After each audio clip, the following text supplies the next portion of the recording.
Hello and welcome to Macrobytes, the economics and politics podcast series from Aberdeen. My name is Luke Bartholomew, and today we're going to be talking about the outlook for US politics in 2023. Now, the midterm elections at the back end of last year left Washington with divided government, with the Republicans taking the House of Representatives, which means that the power of the Biden White House has diminished significantly, but also the narrowness of the Republican victory has also left Republican leadership with less power than it might otherwise have had, with leadership vulnerable to certain factions within the Republican Party, all of which has important implications for the outlook for policy this year. And on top of that, as the year progresses, it's likely we're going to see increased jostling amongst potential candidates for the presidential election next year.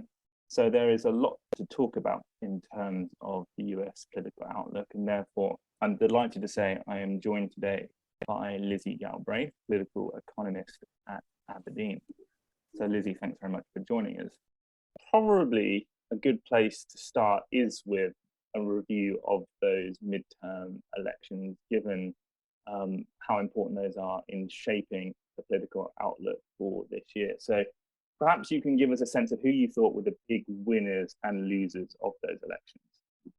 Yeah, so in terms of the results, we ended up with actually the Democrats doing surprisingly well, given that traditionally in the US, the party of the president tends to do quite badly in the midterms.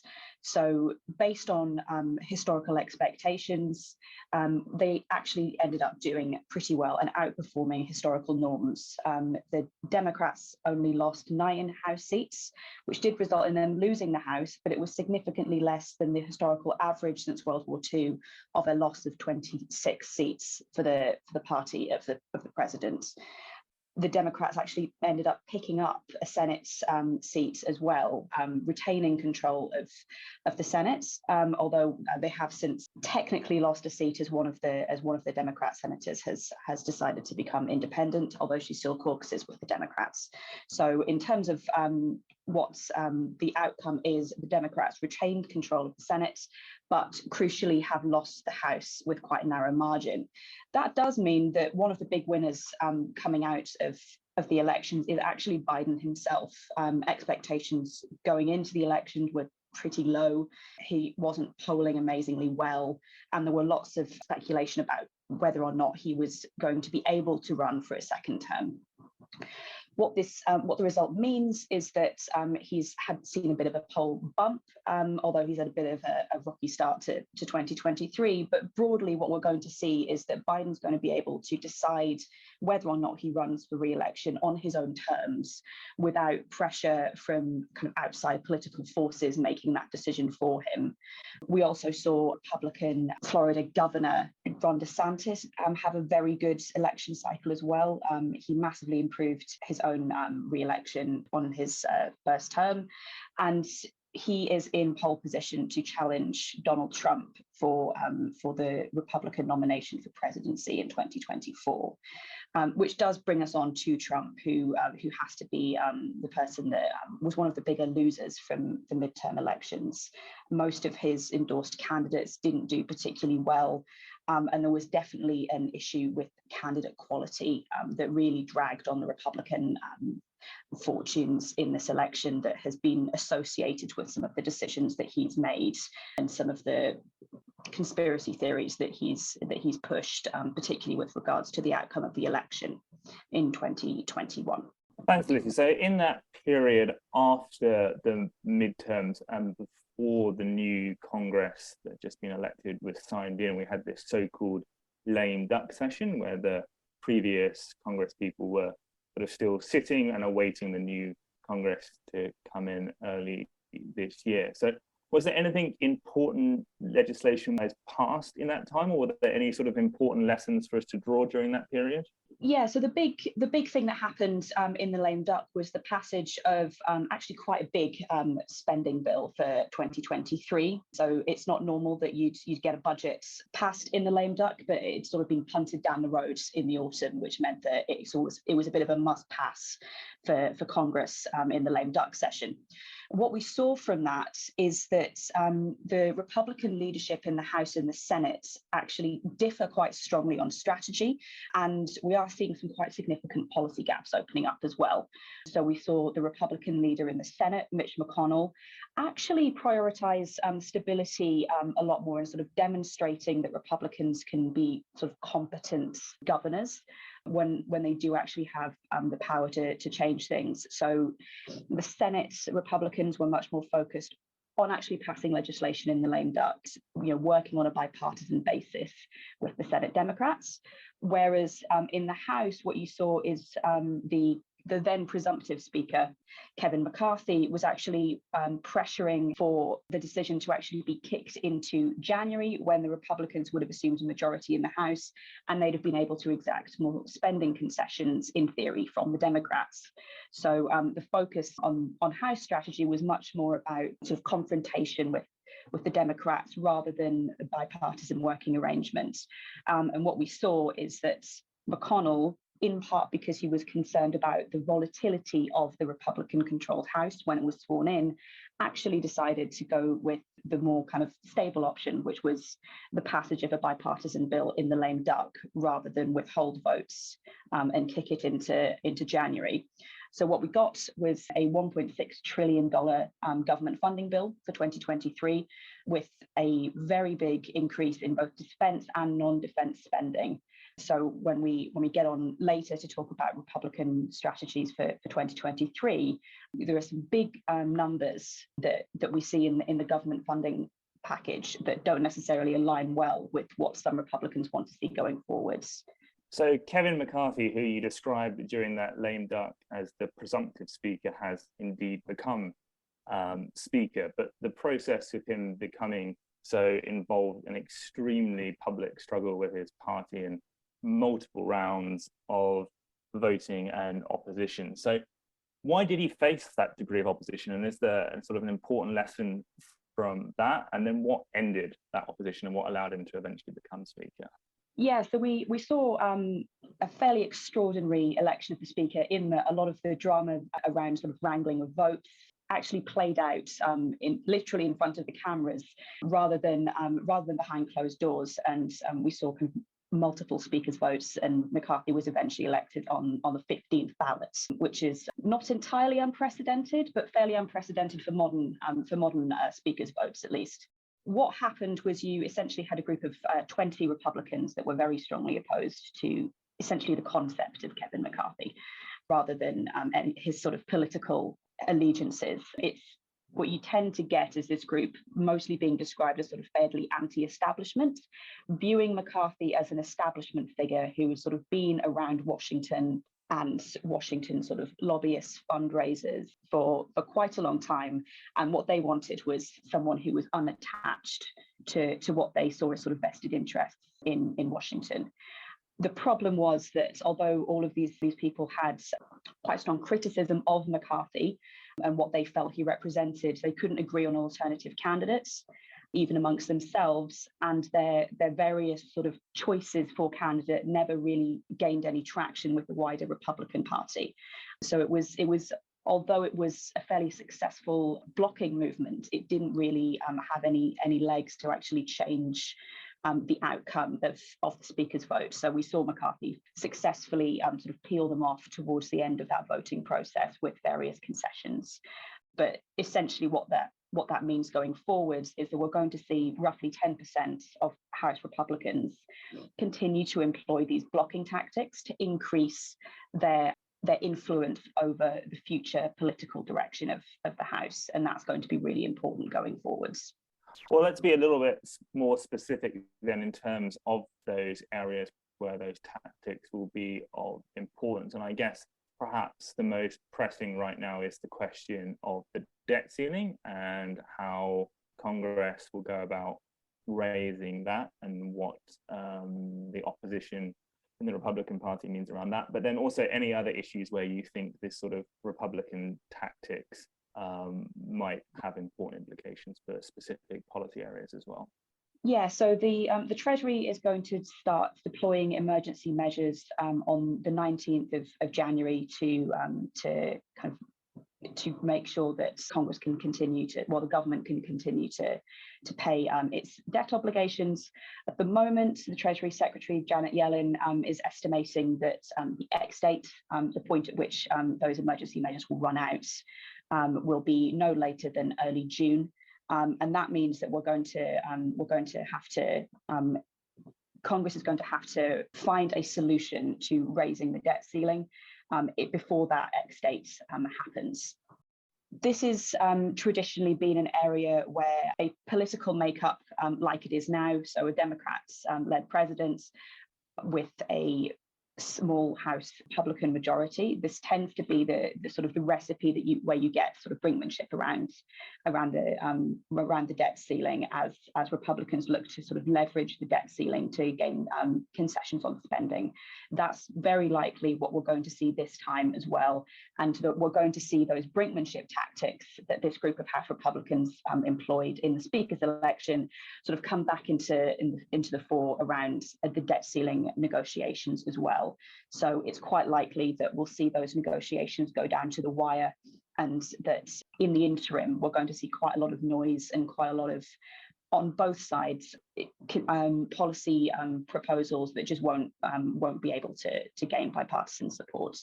So at the moment, the Democrats are proposing what they call a clean increase to the debt ceiling, so essentially a no strings attached increase to the debt ceiling, while Republicans have actually yet to coalesce around a clear set of demands.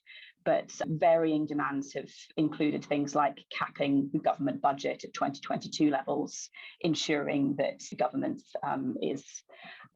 debt is falling within the decade, things like that. So there's some very big spending demands going on already.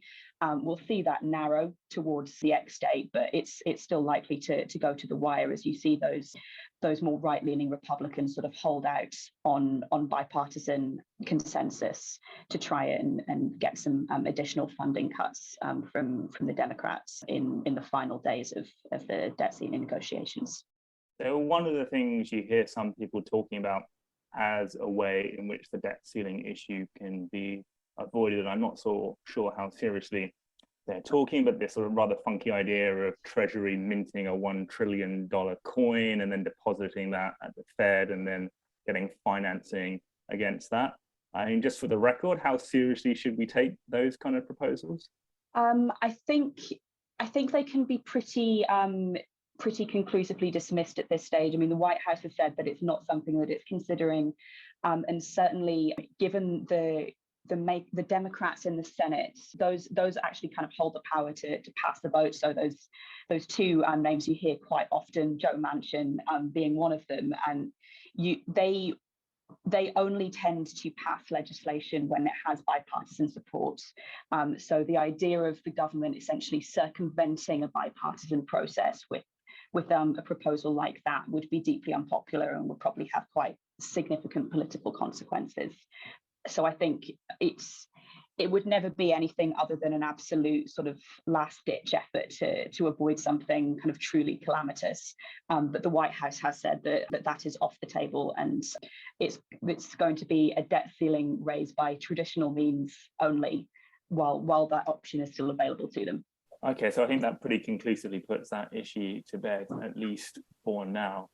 So looking beyond fiscal policy, what else can we expect House Republicans to focus on over the next 2 years with this very narrow majority that they have? Yeah, so we are going to see the House pass quite a lot of essentially symbolic legislation that will demonstrate what their political priorities are, but won't pass in the Senate, and therefore in practical terms won't mean anything. So early bills that we've seen passed by the House focused on some fairly narrow anti-abortion measures and restricting the funding of the IRS. Again, because these things won't gain support in the Senate, they're essentially going nowhere. But this sort of symbolic passage of fairly sort of standard conservative legislation at this point will continue as they try and set out a platform for the 2024 elections.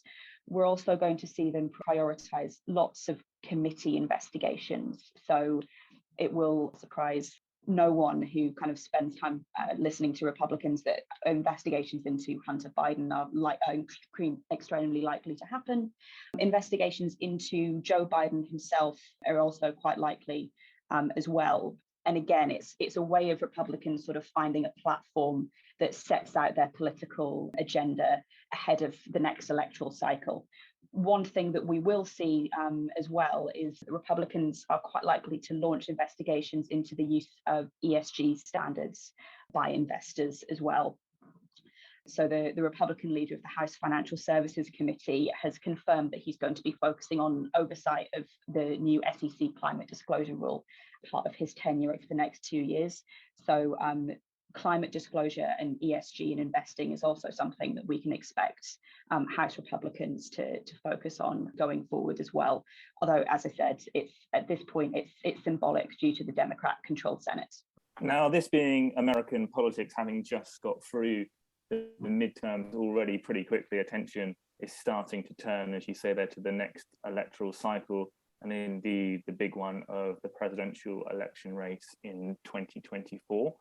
So how can we expect that to start to shape up through the year, and what are the big things to watch in that respect? Yeah, so far the only declared candidate on either side is actually Donald Trump. He's declared very early, largely sort of boxed in by his sort of very heavy hinting towards the run up to the midterms. But we don't actually know when the Iowa caucus will be yet. It's the first caucus for the Republicans. And that tends to dictate the timing that candidates normally use for announcing their runs. It's usually between January and February. So we're expecting it to be sort of January, February 2024. And if we use sort of traditional expectations around candidate announcements, we would expect more Republicans to start announcing over the summer months to give themselves a good sort of 6 months of lead-in time until that first caucus. So Ron DeSantis, who's so far dismissed any questions about his presidential aspirations, but is a sort of obvious frontrunner, he is continuing to fundraise. He is publishing an autobiography, fairly short order, and he's likely to announce after the end of the current Florida legislative session, which would be in early May. So we would expect him to announce sort of over the summer. There are plenty of others in the Republican Party that are also considering a run. So you have, candidates like former Vice President Mike Pence, former Maryland Governor Larry Hogan is also quite openly considering a bid.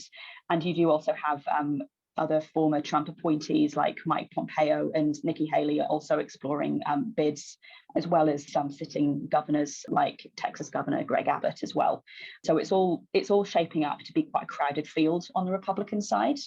And that does mean that we're likely to see kind of very, very noisy early stages, more like the 2016 Republican primaries, where we had an incredibly crowded field early on and actually took quite a long time to narrow because so many people were sort of convinced that they could win in the end. And because of that, it's important that we don't write Trump off, despite the difficult midterm cycle and his sort of legal issues.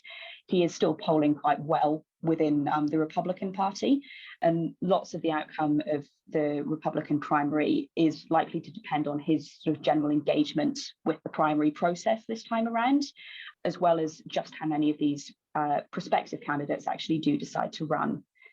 It's also likely that on the Democrat side, we'll see Biden announce in early 2024, if either way, if he decides he is going to run, then we'd expect that to essentially be the end of any speculation around the Democrat primary. It's very unlikely that anyone would challenge him. If he does decide that one term is enough, then we would again expect quite a crowded Democrat field, particularly with a lot of the current sitting governors deciding to put their hats in the ring as well. Super, thanks, Lizzy. So I think that is all we have time for this week. So please do allow me to ask you once again to rate, review, and subscribe to us on your podcast platform of choice. And all that remains for me to do is first thank Lizzy for her excellent contribution today, and thank you all for listening. So thanks very much, and speak again soon. This podcast is provided for general information only and assumes a certain level of knowledge of financial markets. It is provided for informational purposes only and should not be considered as an offer, investment recommendation, or solicitation to deal in any of the investments or products mentioned herein, and does not constitute investment research. The views in this podcast are those of the contributors at the time of publication and do not necessarily reflect those of Aberdeen. The companies discussed in this podcast have been selected for illustrative purposes only, or to demonstrate our investment management style and not as an investment recommendation or indication of their future performance. The value of investments and the income from them can go down as well as up, and investors may get back less than the amount invested. Past performance is not a guide to future returns, return projections, or estimates, and provide no guarantee of future results.